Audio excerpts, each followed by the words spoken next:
Spoilers with your host, DT2.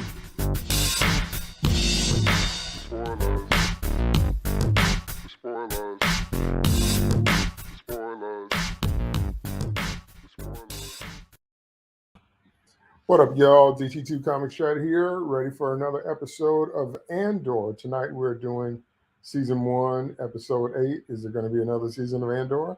The episode is titled Narkina 5. So everything you want to know about how the Empire actually got built begins to be answered in this episode. I am amazed at how much I liked it. So I'm going to get into those details, but let me bring on my co-host. Welcome to David Nemesis Howard. What's up, everybody? I apologize for this delay. That is all my fault. I was having little technical difficulties, but we got it all sorted out. And so we are here to talk about Episode 8 of Andor, and I can't wait to get into it. Welcome to Steve, Shade Wing Sellers.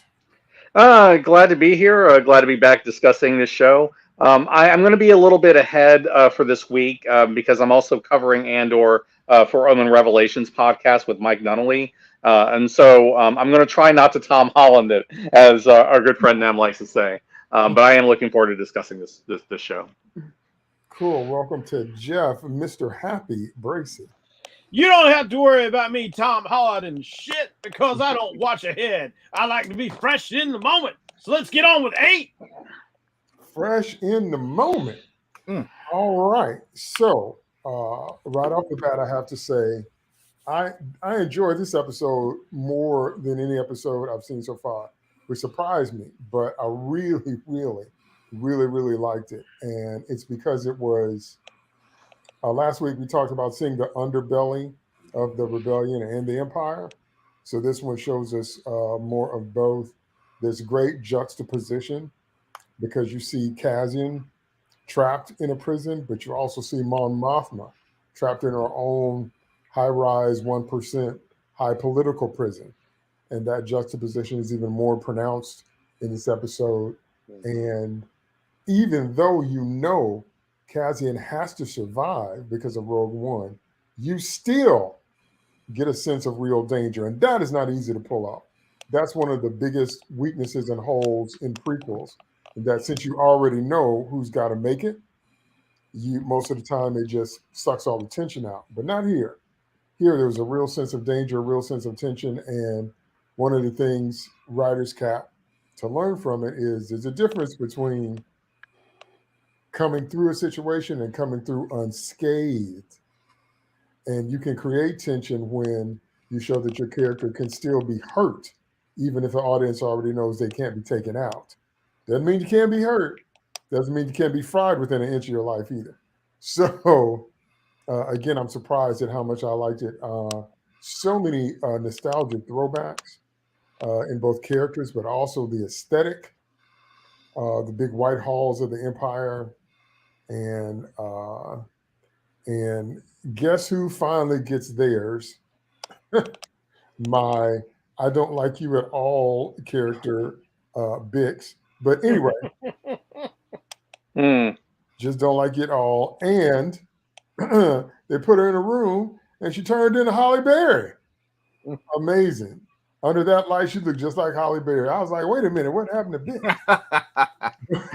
Seriously, I will say this has got to be the first time I've ever rooted for the torturer because I ended up liking her more than Bix. But let's go on. Deidre is... And she ain't no Girardi.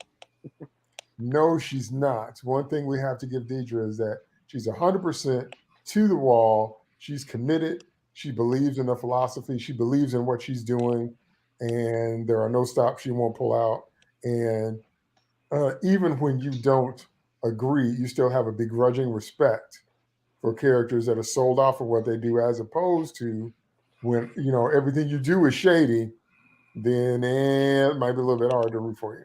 So let me hear from my co-host. Give me your initial impressions of this episode. Start with Bracy. I tell you, even though this show feels like multiple movies that could have been done individually, oh man, like this really ramps it up to a new, interesting high for me. We got a little peek at how New Republic corrections kind of gets run when we see the characters from the Mandalorian during the breakout and the transport, and later on they've got to go pick up their Bill Burr, the shootist, and bring him in on a mission. But like here, once again, you kind of have this difference between the Empire and the Republic, where like the Republic's got them out there like doing what's up, Paul? man? Hey, Paul. The Republic's got them out there in a junkyard, like taking things apart for scrap. And here, the Empire, once again, everything is nice and neat and precise, even though it's completely awful. And I got to say, the way they've got the facility set up for their corrections facility, I thought was rather ingenious and a brilliant way of enforcing order in the situation. Yeah, we're going to talk about that because it was like another version of Sky Cells. And that's quite intense. Steve, initial impressions on this episode, and don't Tom Holland us into oblivion. No, not intentionally. Yeah, I really have liked this whole arc of this show with the whole idea of, this is the Imperial prison, and the idea that okay, we've been wondering for a long time where they got the labor to do certain of their big projects because, who's the one building it? Well, now we find out it's these people that have been sent to this prison to do manual labor. And I find that that's really, really fascinating that we're kind of seeing the underbelly of the Empire as much as we're seeing the underbelly of the rebellion. We're seeing, the human cost of what the Empire is building. And I think that that's really, really interesting. Andor starts to get his brain back a little bit here, which is nice because he was really, really stupid last episode, as we talked about. And in the meantime, you've got all this stuff going on with Moth Mothma, with all the things going on with Dedra as she starts to find out, who Axis is, who we know is Luthien. And the entire thing that's going on that front, I really like as well, because it's sort of like, okay, we know that Luthen's up to something. We don't know what he's up to at this point. We find out later. But it's interesting to see that everybody's acting competently. And somewhere along the line that there is, shall we say, a button that has yet to be pressed. And when it gets there, it's going to be really interesting. And I think the setup for that is done really well in this episode. Mm-hmm. Yes. Let's hope we are not disappointed. Nims, initial thoughts. Yeah, I mean, I haven't been shy about saying that I have thought that this whole series really couldn't decide what it wanted to be. It was a multitude of different shows. And I thought the last arc was good. The whole bank heist arc, which I think could lead into this. But I think this is what the series was meant to be the entire time, which is really, I think DT coined this phrase like the dawn of the Empire, the birth of the Empire, something like that. This sense of this is the evil, the menace that the Empire is. And now you get to understand a little bit about how hard it is, how ruthless they are, how much of just a bureaucratic nightmare they are for everyone around them, and how cruel they are in their indifference. It's just like, oh, you did something, you didn't even really do it. We're going to try you in 5 minutes and sentence you to this horrible place to go and do manual labor. It's like, that is just incredible. And then just see the ISB and everything else.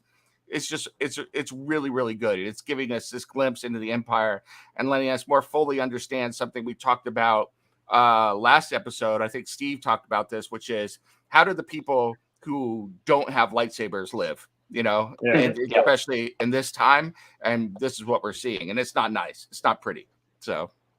And for me personally, the idea of explaining the emperor's statement, because the emperor gave a speech of about 5 or 6 sentences and people just went with it. And once again, remember, they took his account of what the Jedi did at face value.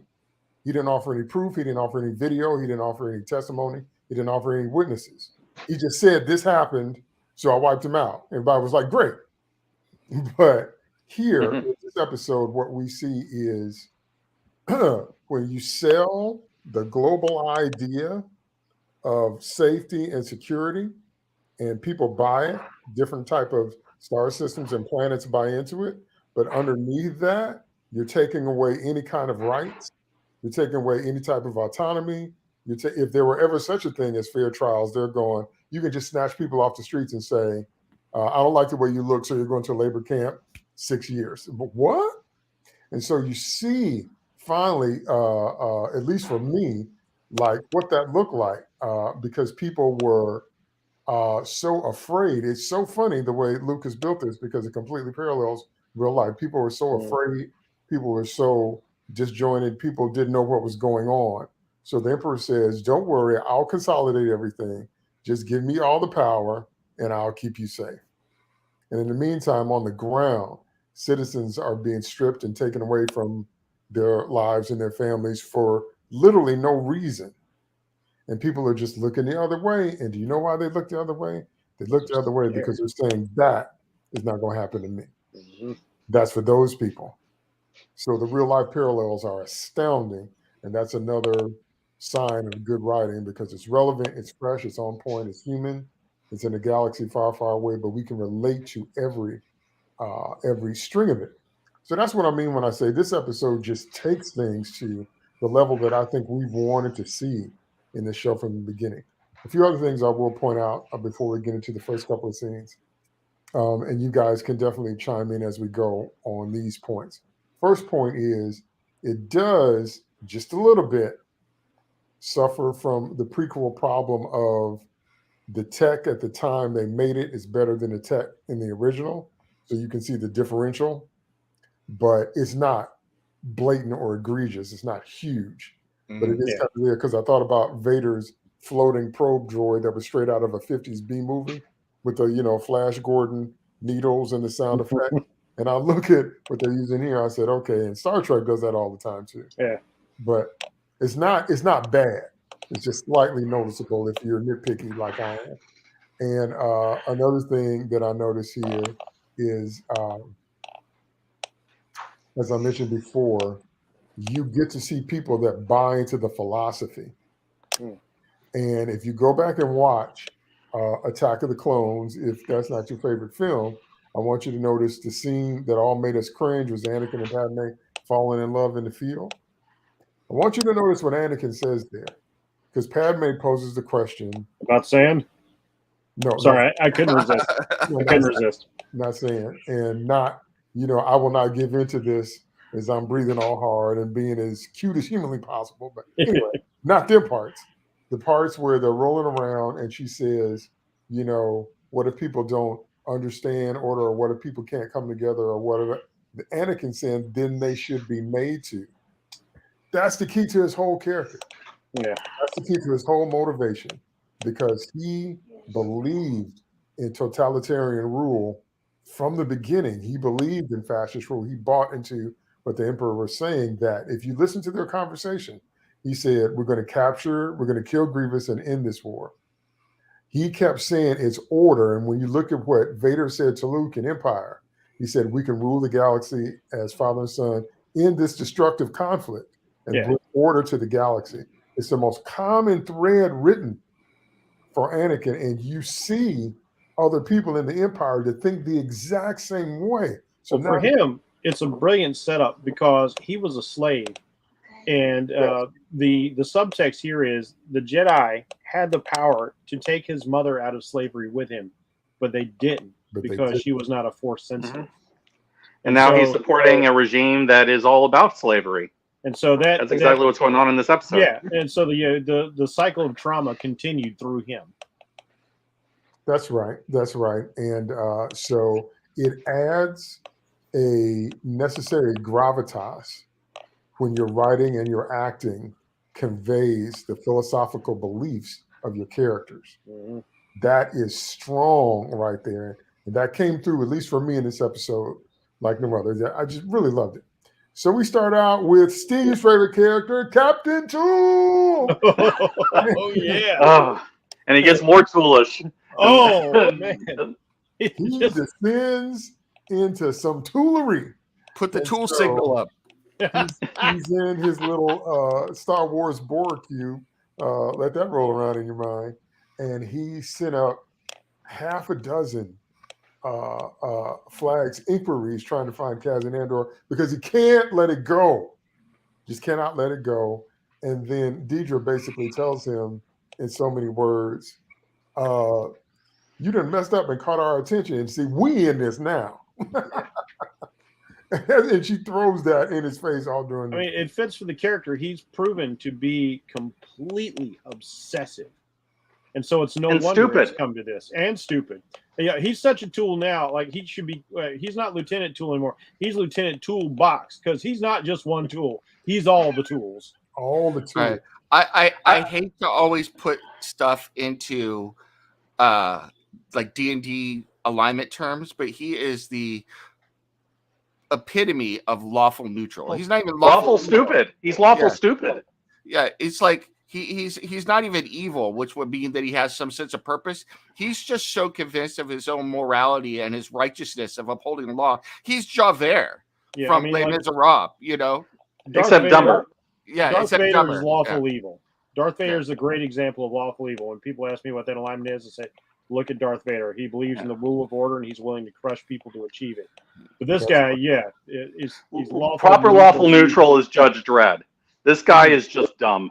Because he continues to take umbrage at something. If you're in the military, you have to understand losses are part of the game, even though this was not on the field of battle. This, was a hit or a murk or an accident or a fell out or whatever. But he's taken it so personally and buried it so deep inside of his heart till he can't let it go. And he's risking his very existence at this point to try to chase this thing down. But the brilliance of the original scene is now the threads have come together. Mm-hmm. So now, is it Dedra or Deidre? I've heard both ways. Okay, because I like Deidre. Anyway, Mira would be okay. So now her chasing of the Star Path equipment and the stolen tech in general is now intersected with someone that interfaced with Cassian, and now that she's pulling those strings together, the menace of what's been happening is also what comes through, but I'll get to that in a minute. So he's she confronts him, and then I also want you to notice another big thing in this episode was claustrophobia. When the Empire gets a hold of you, they put you in spaces you can barely fit in. They put you in small spaces. I mean, you have room, but you don't have a lot of room. And so when she's interrogating him, he's in that kind of room and he's in that kind of space, and all you can do is sit there. What else can you do? Might have to raise your hand for a bathroom break. I really thought he was going to be able to talk his way out of it and get on some type of task force squad. That's what I thought they were going to do, but I'm glad they didn't. Okay, that's what I want to hear. I want to hear you guys' thoughts about that. Okay. I really thought he was going to be able to talk his way out of custody and be able to join her in what she was doing, but for some reason that didn't fly. So tell me why. Go ahead, Bracey. Because this character isn't worth that, and she recognizes that. She does him as good a turn as she thinks he's worthy of. Okay, he's a super zealous Empire citizen. Thank you for your service. I'm not going to throw you in jail. I'm not going to send you to a penal colony. I'll even expunge your record. But that's the end of it.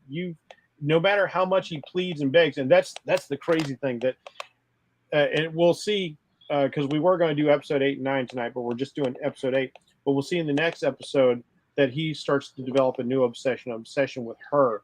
He starts to idolize her, and you get this really weird, creepy vibe of like the dude creeping on the girl that is way out of his league. And like he's like, I can be useful to you. I can, I'm a loyal citizen. I'm a super zealot. I'm the guy who noticed I picked up on the murder. I wasn't corrupt like my boss. Like all this stuff, and you can just see kind of like the distaste level rising. But she wants to give him a little crumb because he is a good citizen of the Empire, and she does respect that.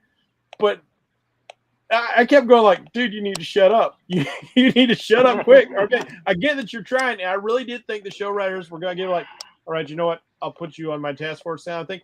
But I'm glad they didn't, because that's not this character. He has not earned it. He doesn't have the skills for it. Everything he's done, he didn't stumble upon a murder. Everything he's done, because his commanding officer was right. Those two buffoons picked on the wrong dude, and Cassian ended up killing him.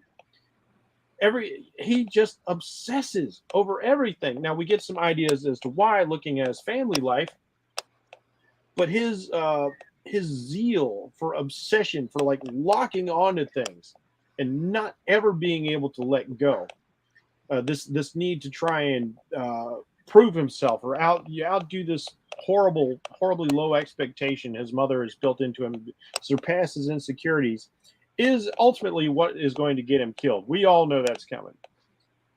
But yeah, he does not belong on anybody's team because, hey, look, he had a shot. He had his own little major domo, like Sergeant Tool, and they cocked it up royally. And that's what will happen anytime you put this guy in charge of anything. Yeah, if your mom's still running your life and making all your decisions, all different kind of stuff, and every time she talks, you got that look on your face like you smelled, a bunch of cheese eggs. Yeah. Maybe you need to grow up. Go ahead, Nims. What do you think? Why didn't he talk his way out of jail? I think Jeff has given Deidre too much credit, to be honest with you. I think she's the ultimate pragmatist. If it was worth her while, she'd do whatever she wanted to do with this guy, and she's keeping him. But that's my thing. She realizes he's not worth it. Yeah, well, but he might be. But, he's becoming a liability. I wouldn't put it past her to have him killed if he interfered too much and screwed things up. And the thing about this guy is he's just the ultimate bureaucrat. He's not even devoted to an ideology, and I think she understands that. He's not a real empire type person. He's devoted to the system, which is he's a functionary. His big problem with Cassian is he defied the system and got away with it. And this guy's largest goal is to be a cog in the system, to have some sort of way to spread the system and be a part of the system and make the system encompass more people. So he doesn't even care about the ideology. I mean, I'm not saying that the ideology that the Emperor and Vader and everybody else espouse is good, but at least they have an ideology. This guy has nothing except wanting to be a tool, as Steve has rightly labeled him. He is Captain Toolbag. Do you think she's eventually going to use him as some sort of expendable pawn then? I plead Tom Holland. She's already using him as an expendable pawn. Yeah. But he is going to continue to obsess because he sees in her what he lacks in himself. He is doing all of this. He lives with his mother. He hates his life and he hates himself. And honestly, there's two ways. If I was writing this character, there's two ways that I think that he would go.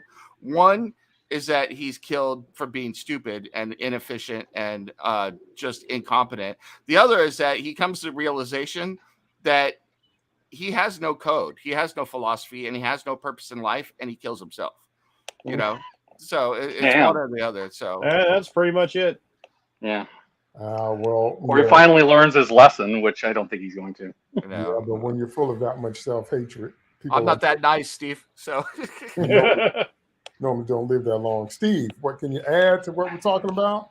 Why didn't he talk his way out of jail?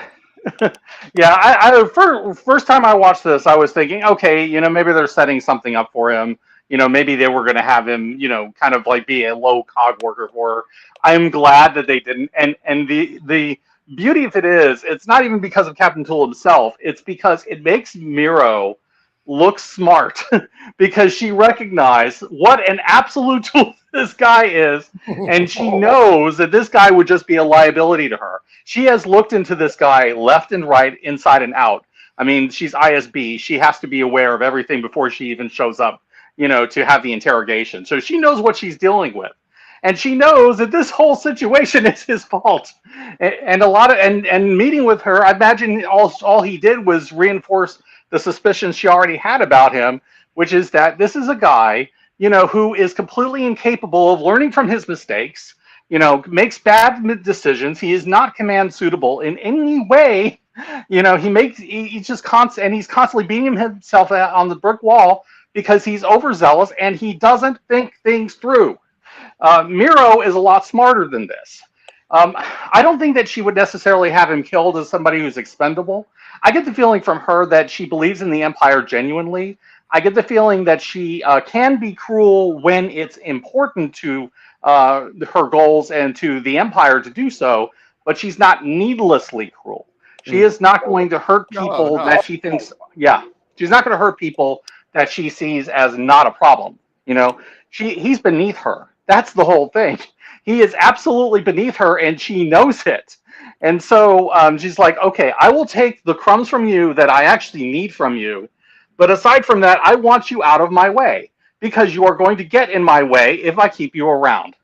And but at the same time, it's like he's so pathetic.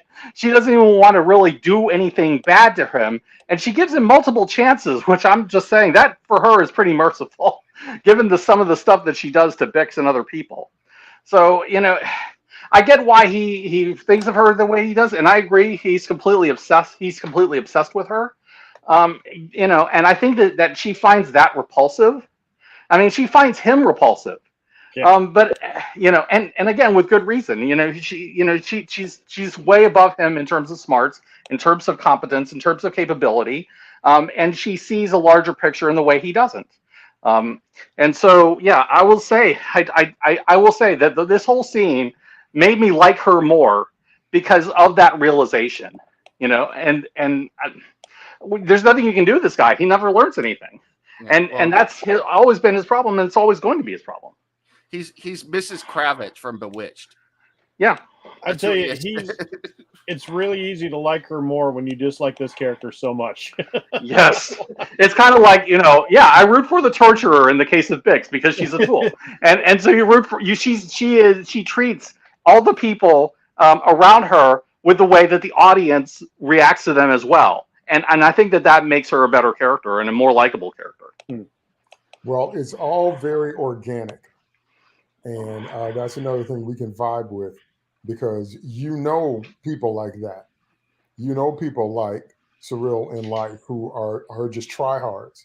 And they're trying so hard, but they're not cut out for what they're trying to do. And that is one of the toughest places to be in life. And if you can't pivot and realize that this what I'm trying to do, this ain't for me, then you're gonna waste decades or you're gonna have a very ugly end. Okay. And so that's why we can all see it coming with this guy. And then when you're pedestalizing and, and you've got these people that you're just worshiping and all that, it's like, do you have a soul of your own? Seriously? How about a backbone? We would take either. Okay. So the centerpiece of this episode is, of course, Cassian in prison. And again, I must compliment the production values, the stark whiteness of the hallway, the claustrophobia, the pristine yet cruel setup of even the food system. Now, you've gone to different levels of cruelty when you say, we're going to feed you a liquid diet, but on level 1, it has no taste. So you just got to eat this tasteless paste to get the proteins and the minerals that you need. You'll get used to it. Then when you do well, when you're a good boy, then we might put some taste and then we might put some flavor. We might put a smell to it. Whatever, you got to stair step your way up to food that you can actually enjoy. And now there's a brilliant sort of psychology behind this too. Is Nim can tell you from being a soldier as well. A good meal will elevate your spirit. Like when you've been just beating the dirt, you're wet, you're cold, you're exhausted, you're hot, all that stuff. It's amazing what a good meal will do for you in those circumstances. And so by stealing taste, which is one of our senses, one of our sensory inputs, it's another thing that downgrades your sense of hope.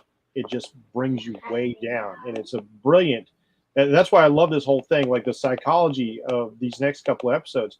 It's insidiously genius how this is just another measure of control to keep people down and keep them quiet and keep them orderly and keep them working. That's right. That's right. So you have to be on program, and on program means hands behind your head, look forward, feet on the ground. When he first gets arrested, they tell him to kick their shoes off. And I thought that was awfully convenient that nobody had any shoestrings or Velcro or anything. Everybody just threw it off, but that's just me because, I'm nitpicky. So, but then when we get there and, there's quite a bit of payoff as to why they're barefoot and we get to see the disruptor field. Now, I don't know about you guys, but that whole thing was just like the scene in Shawshank for me. Hmm. You know what I mean? Where the warden comes out and basically he's smiling and being pleasant, but he's this evil, sadistic, Yeah. cruel kind of dude. And the way they showed the disruptor field was it was like a combination of electroshock, but they were contorting, their bodies were contorting in a very unnatural way. And I thought that was incredible because no, you don't forget pain like that. And also, when he turned it off, you don't immediately recover from pain like that either. So it's like you would train a dog or a cow, Carrot like and an stick. electrified fence, you know? Carrot and stick. That's exactly what it was. So it's Yeah, like, It's teaching the price of defiance early so that they don't step out of yeah, line. here's the Yeah, stick 'cause that we're those- holding over you, and the carrot is you can eventually taste some of your food. So when you apply a sustained electric shock like that for several seconds, it takes your nervous system a minute to catch back up. That's right. That's right. That's right. And you disorient it and you lose control of certain things. And a whole lot of stuff can happen with that level of a disruptor field. So once again, and then also electrifying the floor at night. White is clear, but red is the floor is hot. Now, it's not, you've seen movies or maybe, you have to watch old school movies where they have curfew, because we're talking about the middle of last century with actual curfew and drums and stuff like that. But this is different. This is a thing where it's coming over a loudspeaker and it's automated. So that means you don't get a chance to mess up. There 7 are seconds. no chances. There are no, run into your dorm leader.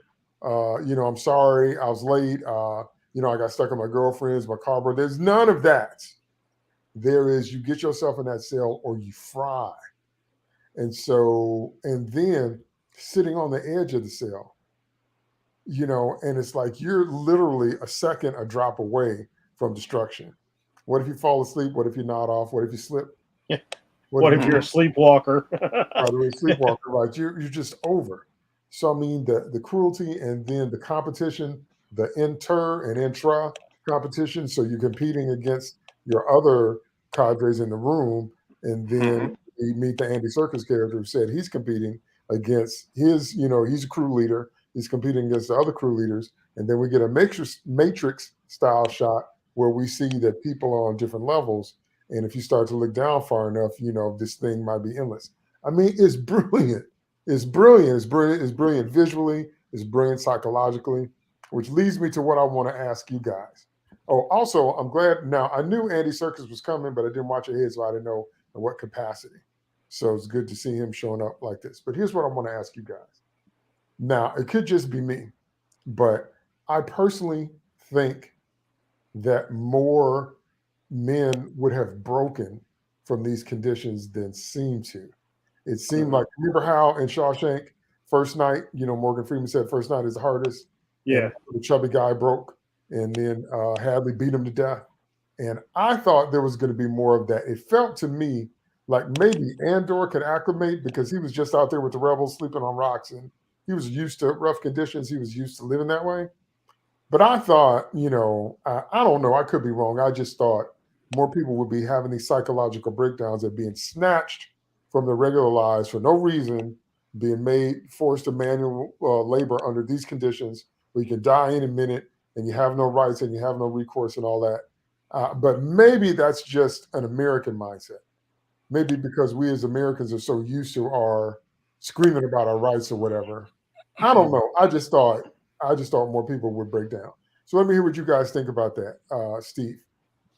Yeah, all that is really, really good. I will say one thing about the whole idea of different tables and all the series of competitions between everybody. It's clearly designed to do what ends up happening, which is to keep all of the prisoners against each other because there are not that many guards. And so the whole idea is if they're fighting each other just to get little scraps to get ahead, they're not fighting against the wardens. And so all of this, this is also the Sith way, which is always to encourage everyone to fight each other, and the strongest survive and rule and whatnot. So this is all very much the kind of thing that Palpatine would have come up with. I don't know if he himself did or if this was Tarkin or somebody else, but it sounds like something that the Emperor's inner circle would have come up with. And I really dig that. One other thing that I kind of really found interesting is how much they really seem to draw on THX, because visually it looks like THX. It has that pristine, sort of cold white look. I mean, given how we're dealing with George Lucas's world, I mean, I have no doubt that there have been people that were studying that film. The way that everything comes through on loudspeakers, all this other stuff. I just thought that was really, really well done. They took the right influences for the prison. And then, as far as the question of people killing themselves, we do get to see one. I'm not going to talk necessarily about the details of that, but we did see a guy actually end his life because he couldn't take it. I cannot imagine that this is the only person that decided, like, okay, it's the middle of the night and I'm having my existential thoughts about I'm never going to leave here and my life is over and I'm mentally broken and I can't deal with it. I'm just going to throw myself onto the electricity and fry to death. I would not be surprised if a number of people have done that. But here's the other thing that I think is really brilliant. They contain information so that nobody knows what's going on in the other sections. Mm-hmm. And so you don't know how many people have thrown themselves to their death. You don't know like what conditions those people are dealing with, whether it's better or worse than what Andor is dealing with. You have none of that. So it is a very contained ecosystem where information is not allowed to travel, and to the extent that you see it, it's because there are people that are giving each other hand signs, and you have to like read a word or two. I mean, all of this contributes to this atmosphere of fear and paranoia and dread and all these other elements that the Sith are very well known for establishing. I just think it is really, really a well-designed system. And yet, and this is the thing that I really like about both this arc and like the last half of the series in general, is that these people come up with some really clever things, but it's not unbeatable. And yet the way that they get around it eventually actually makes sense. So there's never any point where nobody feels like they're being conveniently stupid, except when Andor does things like not fitting in because he's got too much money. But overall, I really feel like they did a really good job in establishing what the prison is like, and they made it feel like something the Emperor would have come up with, and I really dig that. Nims, what do you think about would more people have just broken down? Well, I think one of the points Steve makes is absolutely valid, which is I think there are a number of people who just don't acclimate, either the first day, the first week, the first month, whatever it is, and are offing themselves. We just don't see it for any number of reasons. However, one of the things I think they're doing, I think long term, you're definitely, once your soul, your spirit is completely broken and you have no hope at all anymore.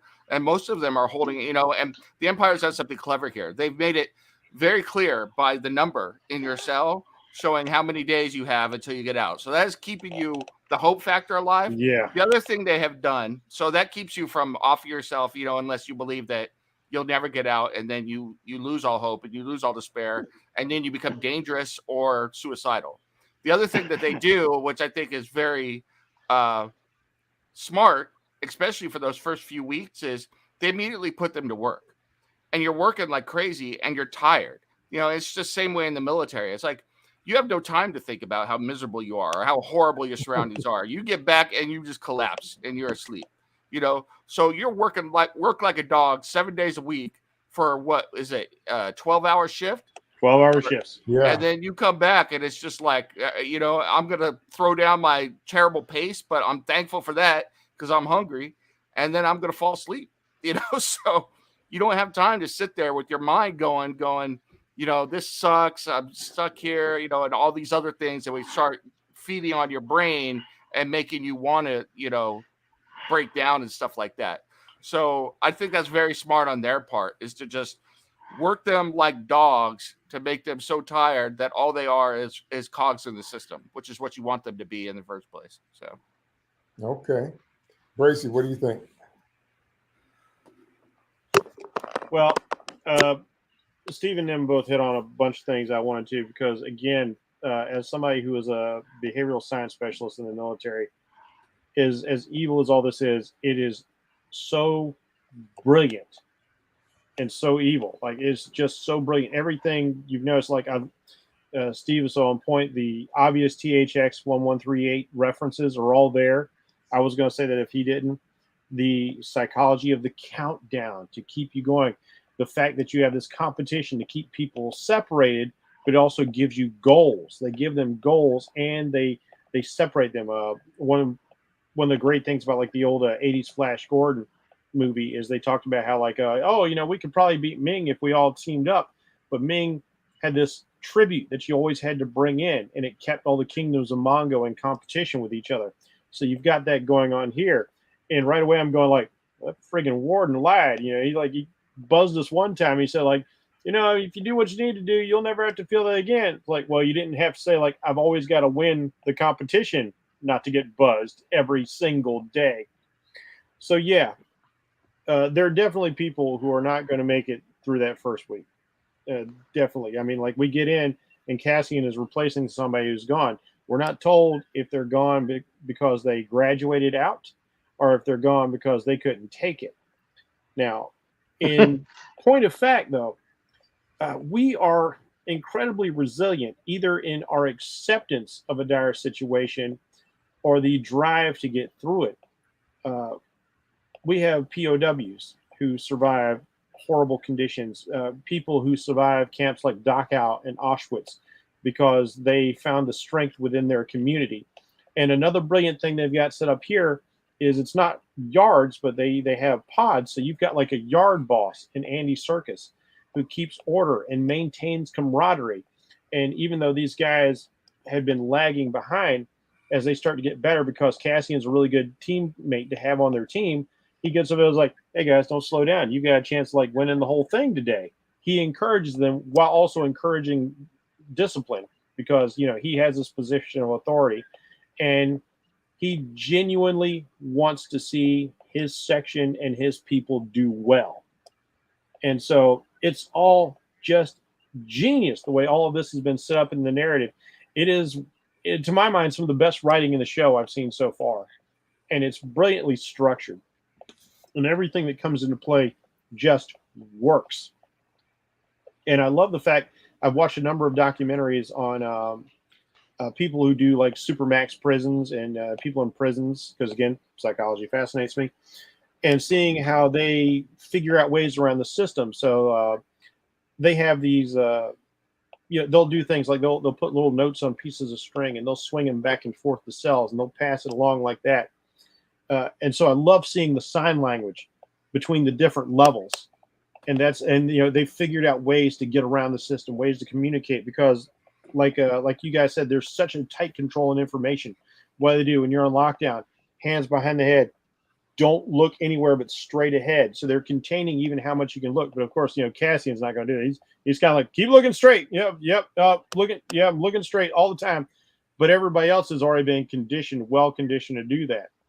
And so everything, putting the blinders on, it's just brilliant. It's absolutely brilliant the way they've handled it. It's completely feasible. It's workable. And I'm sure, if something like this was implemented, it would probably horrifyingly work just as well as we see it work in the show. Unfortunately, true. Now, another thing I want to point out, and maybe it's just me, seems like to me, these stormtroopers are so much more competent than the ones we meet later in A New Hope. Mm-hmm. You have to scratch your head because these guys are on top of it. And I'm like, I don't know. There seems to be something happens in between now and by the time we get to Obi-Wan and Luke because these guys are on point. I have a theory about that. Go ahead. I feel like during the build up to the Empire, they started with the clone troopers, and the clone troopers would have trained the conscripts into the Empire. And we saw like there were opportunities, people who wanted to be part of the Empire because they wanted to get off their dirtball planets like Biggs Darklighter and Luke Skywalker, Han Solo. They all wanted to be, I live in this crappy world. I want to go out get some training, have some opportunities. But I think as the rebellion becomes a real threat and the Empire has to ramp up production, one of the reasons TIE fighters get taken out so easily is they're like this mass-produced item. Whereas like the X-Wings have to be built, be really hardy, because you can't make so many of these, because the rebellion has limited resources, so they got to be tough. It's like a Zero versus a flying tiger. And so my theory is that once the Empire really has to ramp up to really deal with the rebellion on a large scale, they stop taking the best of the best and they take whoever they can get. Yeah, and we see that with the phasing out of the clone troopers. And also, I will point out that when we see Saw Gerrera, we see that there are a number of early model X-Wings. So you can definitely see that the rebellion and the Empire are already starting to settle into their philosophies. True. But that's something that jumped out at me, and I really liked it. Competent stormtroopers. There was oxymoron, but there was one more thing that jumped out at me in particular. Go ahead. If we look at the Empire, we notice the Empire is very human centric. It's built on this Nazi ideal. That was always kind of Lucas's intention. The way they wear the uniforms, the rituals and the colors and everything that they have in there.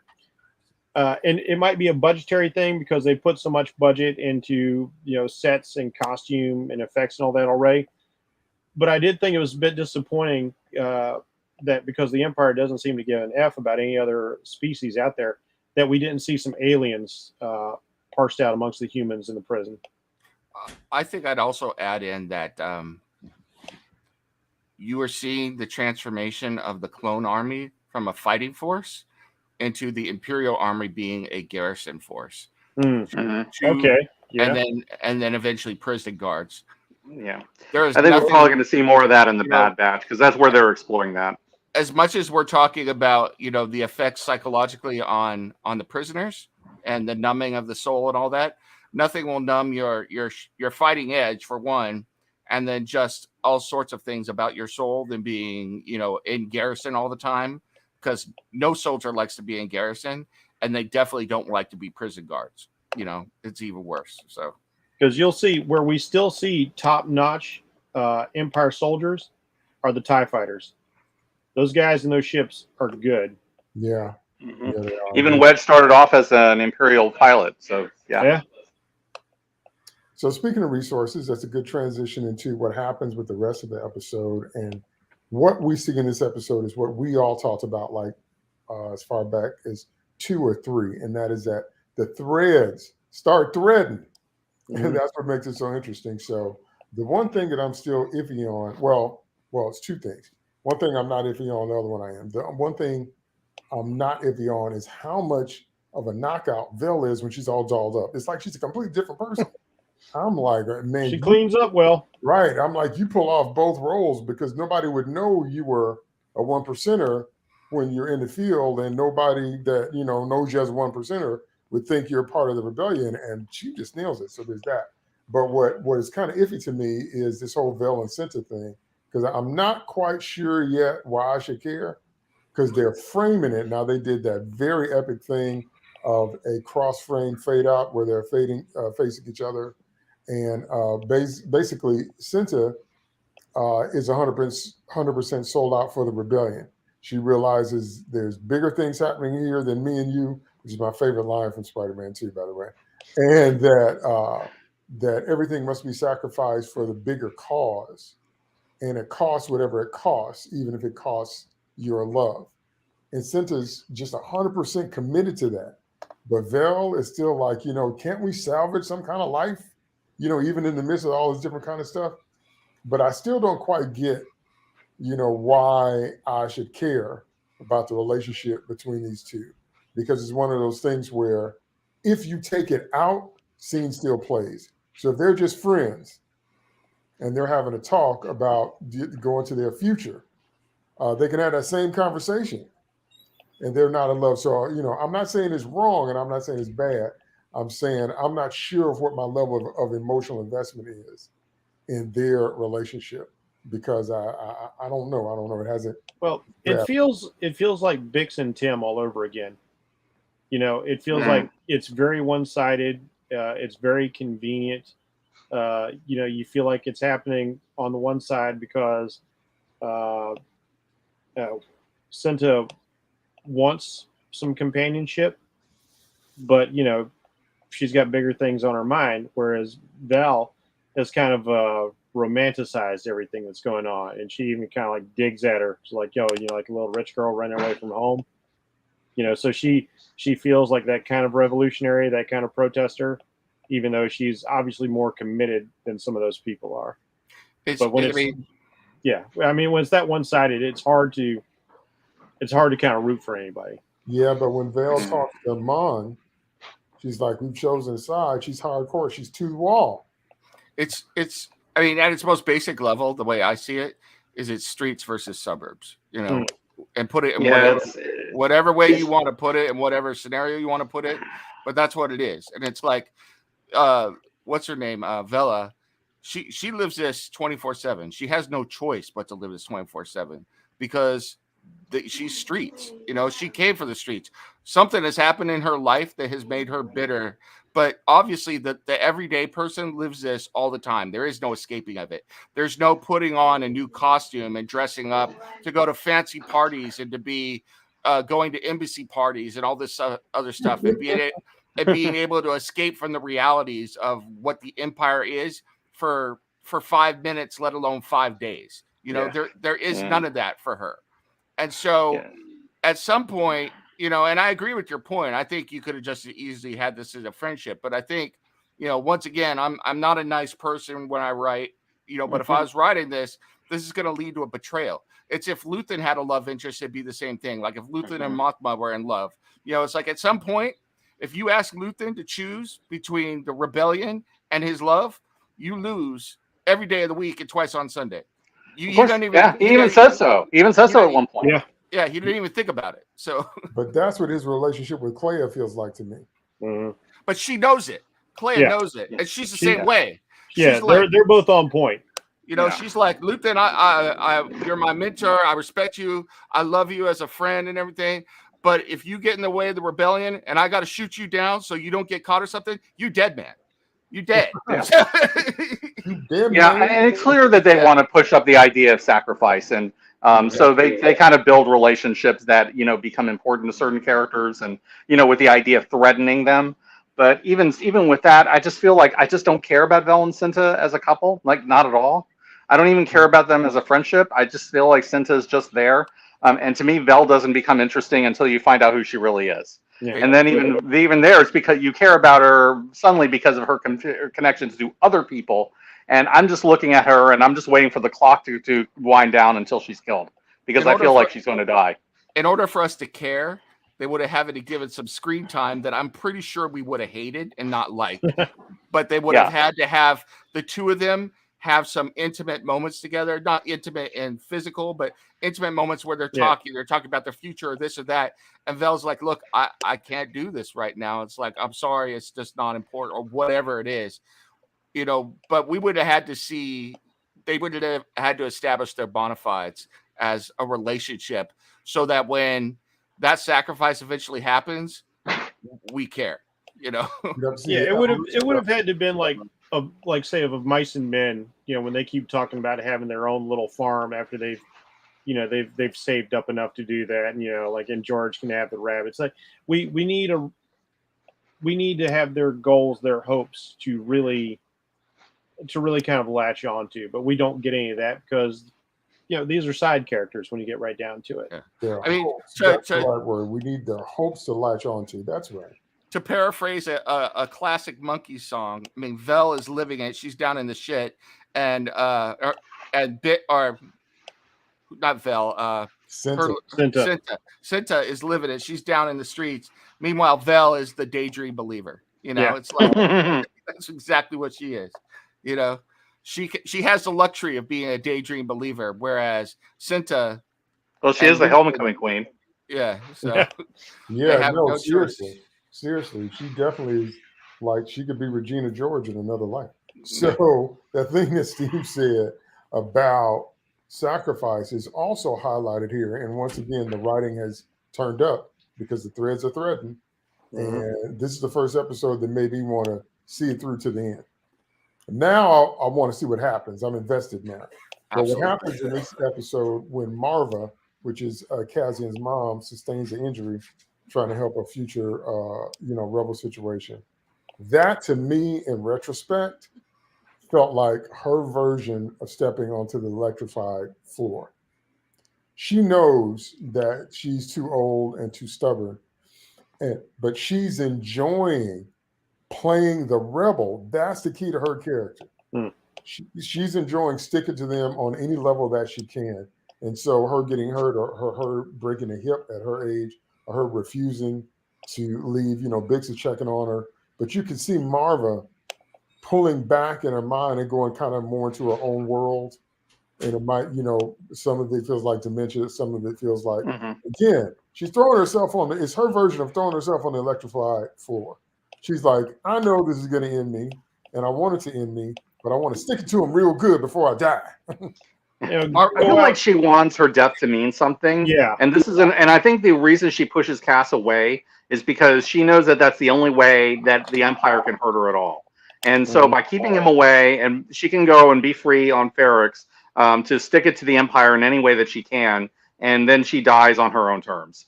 That's right. That's right. She knows how her story ends, and then that's the same thing that Cassian does in Rogue One. Exact same idea. So maybe, they're painting it for us to see where he gets it from.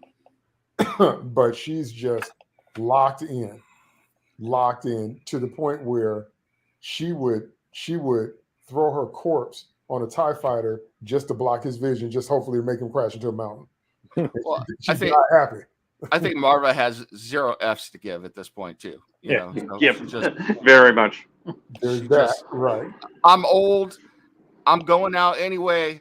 I'm going out on my terms, and I'm going to go out with the giant swinging middle finger for the Empire. Yeah. It's like respect. Make it a blaze of glory if you can.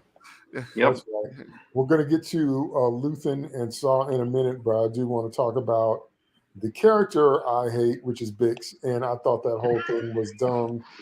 And getting called out, and you stand there and you're trying to. I'll say it again, and I had the same thing with the Bourne identity. It's because I'm spoiled by Mission Impossible. Don't you people believe in disguises? Can't you wear a wig? Can't you dye your hair? Can't you glue on a mustache? Can't you do something? How you gonna walk around with your face in the cortex and you still got your face out in the open? Even Jason Bourne did that. I was like, really? Mild Mannered Reporter, strongest man in the world. Mild Mannered Reporter, strongest man in the world.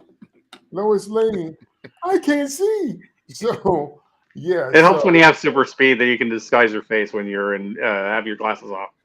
Yeah. Who was it that drew Clark as a little bit more chubby so that you couldn't tell? I forgot who it was. Maybe Kurt Swan. Could have been Frank Whiteley. Clark he did a little bit of that.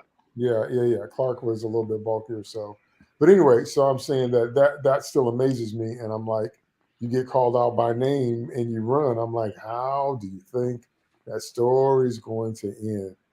You're lucky that they needed you alive to pump you for information, because they could have just blasted bolted you and you would have died just like Tim.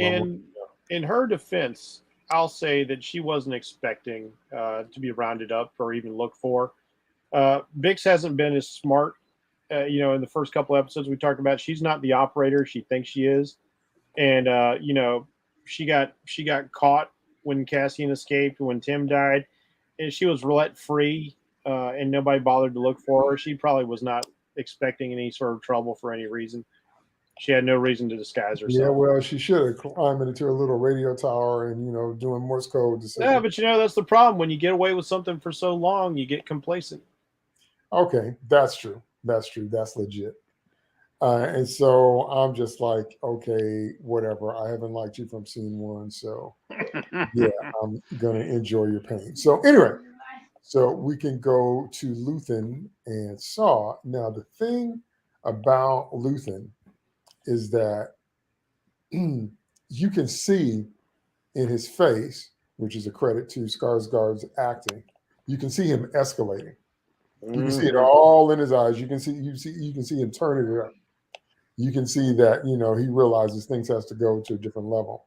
I really like the exchange between him and Saul by the incredible Forrest Whitaker. except again, that was one where it didn't go the way I thought it was going to go. I thought Forrest Whitaker, I thought Saul was going to give in. Yeah. But he was so what's the word I want? He was so put off by the different political interests of the connecting members, in terms of what he was being asked about. But then the thing that really put him over the edge was that he basically told Luthen, I don't really know where your allegiance is. I don't really know where your heart is. I don't really know who you are and how things will play out. So if I throw my lot in with this little scenario of players, this coalition you've put together, he's like, it might end up costing me everything that I've built. So he literally says, no deal for you today. I was like, wow. Because, Luthen is one of those people who sells snow to polar bears. So, he can convince you if you let him talk long enough. But Saul, held him off. I was like, huh. And so, we know what Saul's going to do in Rogue One and his relationship with Jen and all that. But we kind of see his heart again in this conversation. We kind of see that if he doesn't know the loyalties of the people he's connected to, then he has no loyalty to throw into the mix. And I thought that was, again, it's not necessarily a twist, but it's more of a character development that I didn't see coming. I was delightfully surprised by. So you guys tell me your thoughts on that whole convo between Luthen and Saul. Steve?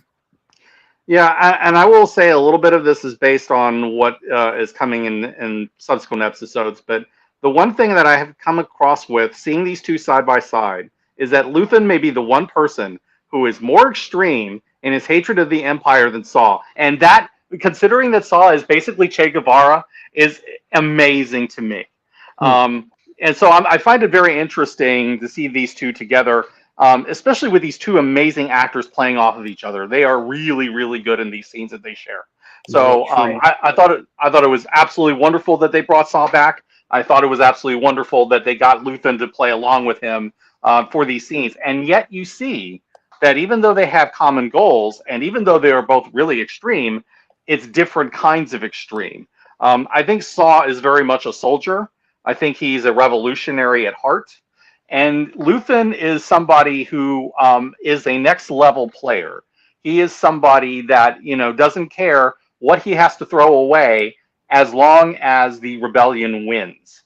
And that is actually very, very scary, especially since we start seeing that in subsequent episodes, how far Luthen is willing to go in that respect.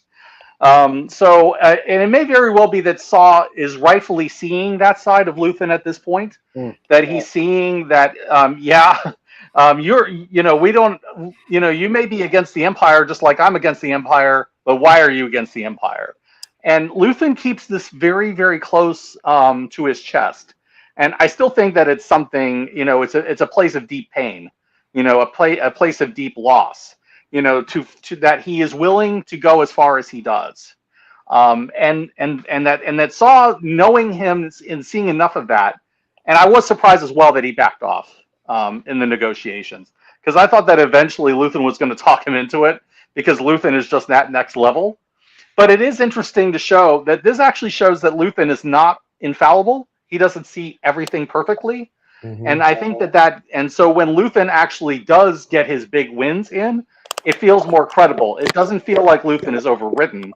It feels like Luthen is a really, really smart dude who occasionally will misread the situation, and he will improvise and he will adapt. Eventually when we get into like some of the other stuff, Luthen is just a magnificent bastard. He is the TV tropes definition of a magnificent bastard.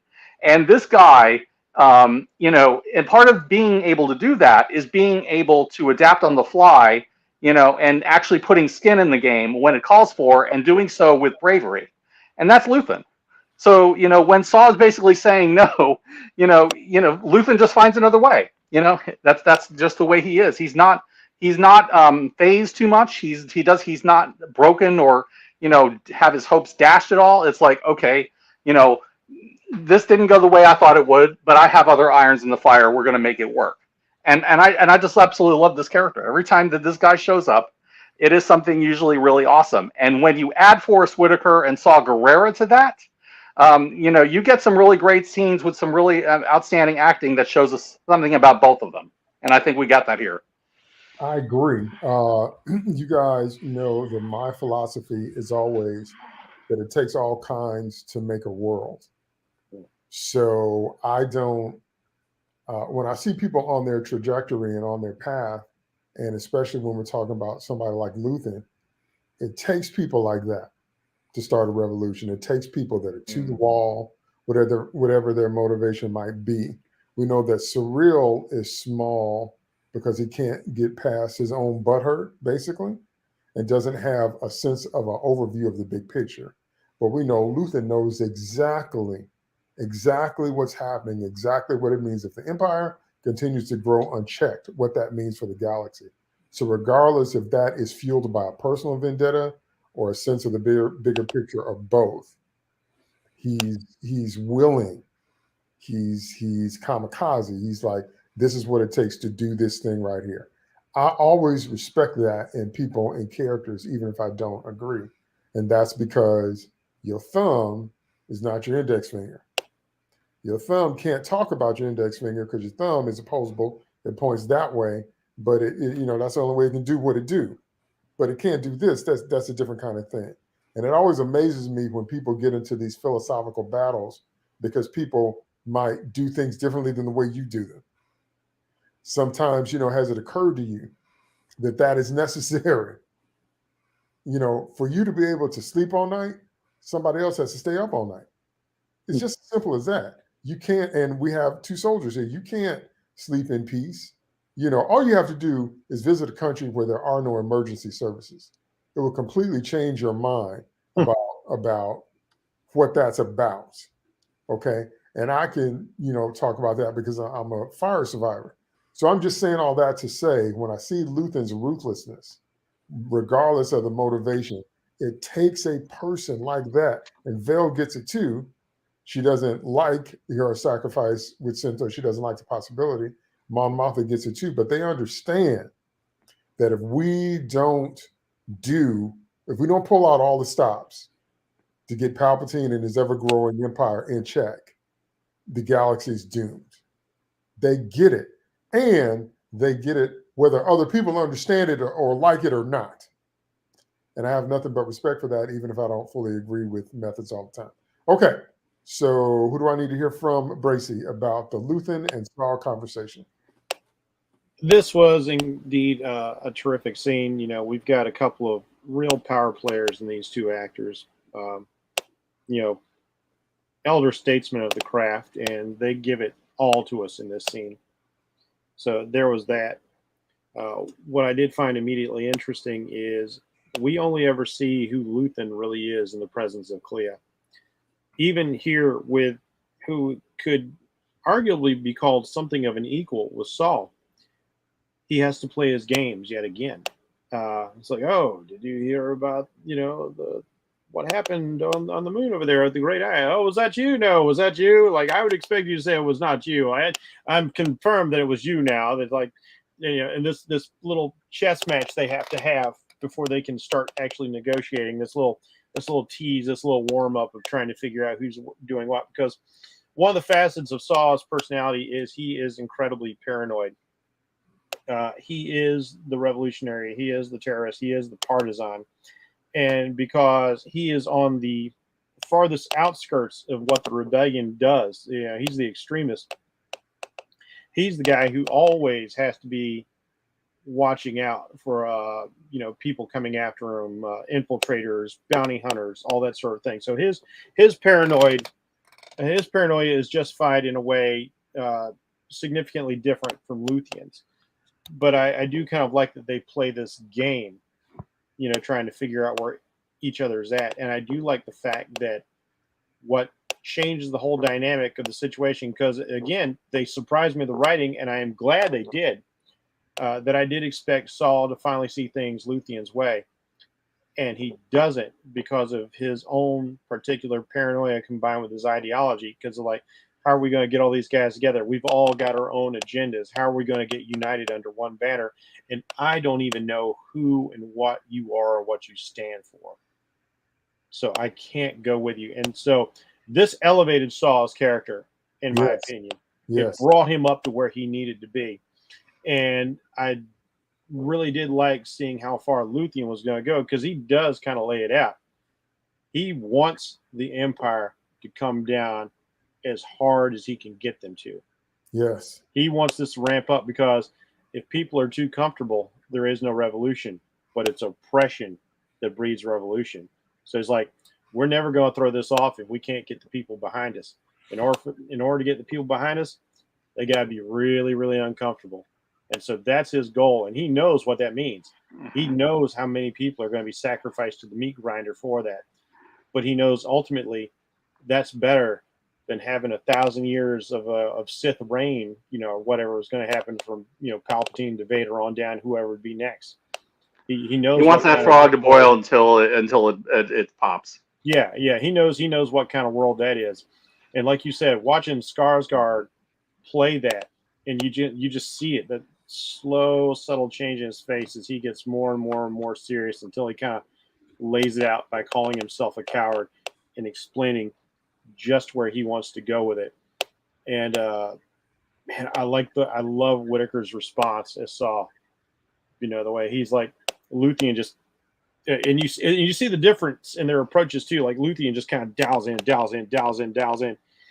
And Saul is more chaotic, so he tends to kind of look around and look away and consider and get back to you. And like he kind of smiling expression, like, no sale today, And it was great, man. It was probably the best interaction in the whole series so far. So yeah, they've really turned it up. And it raises a question about your comrades in arms. What if you only have a certain level of hatred for the Empire coming, but you're not willing to go to the extremes? And I'm gonna say this, and I'm gonna throw it to Nims. This is what always has me. That's why I tweet about it all the time. This is always what has me yelling at the screen in any movie, because in any movie, there's always somebody who doesn't get it, and they're loud and they're disruptive.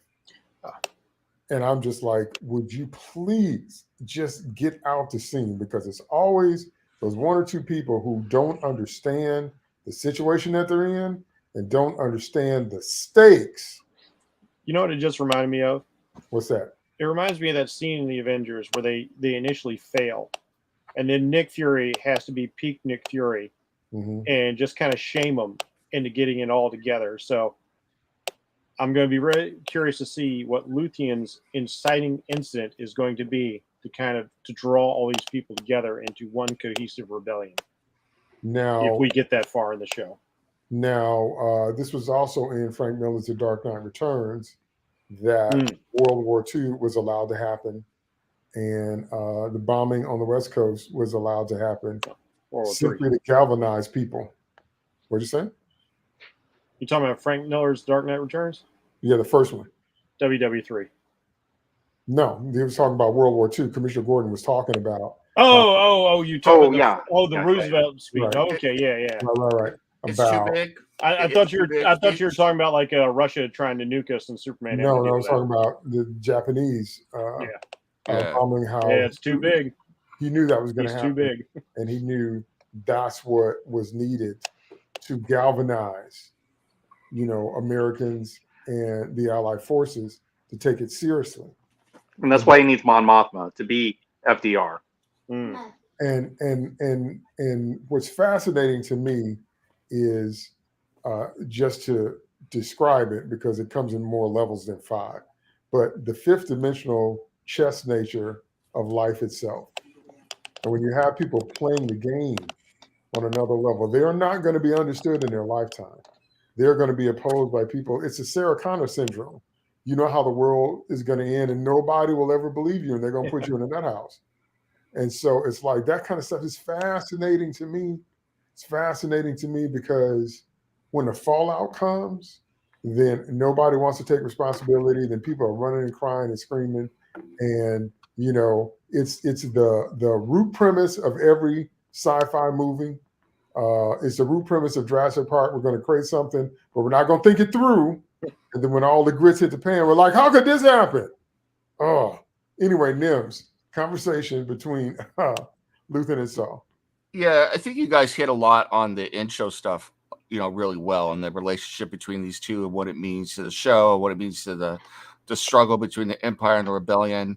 I will say that before we came on, and I think even before you had hopped on, DT, it was my observation. It's not a great observation because I wouldn't say that Luthen and Saw are evil, and these two examples are evil, but the difference between these two is really the difference between Saw Gerrera, a SS officer, and Luthen, a Gestapo agent. That's really who they are personality-wise. The one thing I will say is that I love it when things make sense, and they not only make sense from a writing perspective, but they make sense from a human experience perspective. Just because this is Star Wars, these people are still human and they still react in human ways, and they're different stories, but it's going to mirror history. And we've kind of talked a little bit about this. Ben Franklin famously said, and I paraphrase, but they used this quote in a movie called 1776, but he said a version of this, which is, revolutions are like bastard children. They come into this world half improvised and half compromised, and that's what this is all about, is that the fact that it's fine to have all these ideologies and everything, but if you actually want to make a revolution happen, sometimes you got to get down there and get your hands dirty and do terrible things. And you're going to need bad people working for you, and you're going to do stuff that's not pretty. And it's just human. It's human history. It's nature. It's the way things are. Rarely is it black hats versus white hats. In fact, it never is. It really never is it. And so you've got all that going on. And that goes to another saying, which is also cliche. And this is from Frank Herbert's Dune, but this is true as well. And this is what makes it great writing, because you can look back at history and know it's true, which is within every revolution is the seeds of its own destruction. It's because every revolution is made up of a bunch of people who have different ideological goals that are coming together to overthrow one thing, but they've already shown that they can overthrow stuff. So why wouldn't you not believe that once that revolution is successful, that if something doesn't bring them together, they're going to go their different ways to do it again, to overthrow stuff again. It's like, take someone at the word. And so, I mean, it's just human history, it's human psychology, and I think it's great writing. It's really good. Really good. All right. Well, we were going to do 8 and 9, but for technical difficulties on my part, we're just going to do 8. And so we'll pick up next time. But I can't wait to see how all of this plays out. I'm invested in 90% of the characters. In my mind, this is still The Rebellion Begins. This is no longer Andor, and that's what I call it when I think of it, because that's really what it is. Because that's what you called it, yeah. Yeah, now that the threads are threatened, we want to see how everything goes. We're seeing manipulation, we're seeing sacrifice, we're seeing ruthlessness, we're seeing commitment, and we're seeing the best form of writing, which is a clash of ideologies. And it's never far from what we believe out here in the real world. You will always have people that say people need to be free, and you just have to put up with whatever comes along with giving people unlimited choice. People that say that people need to be controlled, people need to be ordered, people need structure, and they're not smart enough to know that they need it. So it needs to be imposed on them. So this episode ends with us going back to that awful prison, and we do a flash forward, earlier where it says 30 shifts later, 30 days later. So he's been doing this for a while, and I still say acclimates really easily and really quickly, but you can see that he never once loses his fighting spirit. He's not broken by what he's going through. That mind is calculating about how can I turn this to my advantage and get out and stuff like that. But just to see again the bleakness of a well-oiled machine that's designed to psychologically break you. Well, notice one thing he does is he doesn't just look around even when they tell him not to. I'm sure you all have noticed this, but whenever they have to, you'll see everybody else lock their fingers behind their head, but Cassian's always here, where his hands can flash out in an instant to do something. So he's been planning since he got in there, and I like the fact that you see that he doesn't lose that even as it's 30 days later. Although I will have to say that makes his stupidity in the previous episode all the more galling, because it's glaringly obvious that he was stupid for a plot purpose, and that was it. Because there's a fair amount of plot and stupidity. That's right, and that's something you have to work on in your story structure when you're writing your character consistency. And it's not that you can't have a smart character do stupid things. It's that you must justify it in story with a situation that organically brings them to a wrong conclusion. Like, even though I don't like where it takes his character, it's like the moment in Captain America, Winter Soldier, when the full mask comes off, Bucky turns around and Steve freezes. He's like, Bucky? Because what happens to Cap after that is Cap starts pulling out all the stops to protect Bucky at all costs. And I didn't agree with that. But having Steve reunited with his best friend, his very best friend in the world, who he thought died because he couldn't reach him in time. And he's lived all this time, and Steve has lost all his peers, and Peggy's super old in the modern day. And here's your best friend in front of you again, who somehow survived and became a super soldier just like you did. And Steve, his character has a shift in that moment, but it's organic. Yeah. Because it's his best friend, and Captain America's core trait is that he's loyal. And his last touchstone to the age that he came from. That's right. That's right. So if you're going to have, because I don't agree with a lot of the decisions made in Civil War. I never have agreed with them, but I understood them because of who Steve is. So that's an example of what I mean, is that if you're going to have Cassian, you can't have Cassian be smart and have eyes in the back of his head and be a MacGyver and be a merc and be a survivalist and be a planner, and then boops, do something that's stupid out of nowhere with no explanation. And especially when it goes in contrast with who he was in the beginning of the series. It doesn't make any sense at all. And if you excuse a moment of crassness, a sergeant of mine told me something once that I've taken and used in my own writing. So it's a little bit of writer's code, but he told me people make mistakes for 3 reasons: because they're young, dumb, and full of cum. In other words, either you are inexperienced, you are stupid, or you're acting out of love/emotion. It's one of those 3 things is why people do stupid things, and it's like, you got to come up with a reason story-wise to explain why a character. And in Cassian's case, he's not hugely inexperienced. And if he's inexperienced in this situation, you need to show that he's a fish out of water, because that's not the thing we've gotten. He's not dumb. We've already seen that. And as far as I could see, he's not in love with anything except Marva, and he didn't make a problem, get caught because of Marva or anything. So, that's why it doesn't feel right, because it's not earned. So, and what's worse is that, like, all the other characters are pretty smart. Dedra Miro is competent consistently throughout this whole thing. And then you find out that, Luthen, when she makes mistakes, or it's because she's not playing on the same level as people like Luthen. There's no fault in that. She does everything that she knows how to do. It's just not good enough.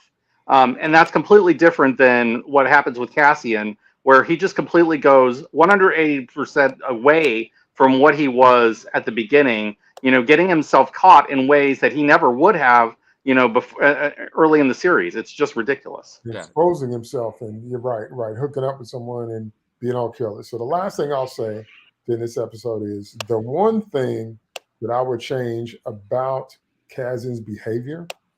We touched on it last time. I would have him mention his sister more. When we meet him, that's at least the stated reason of what he's doing. And it seemed to be a Fox Mulder obsession thing. And the mama mentions it, we touched on it last time, but he doesn't talk about it enough.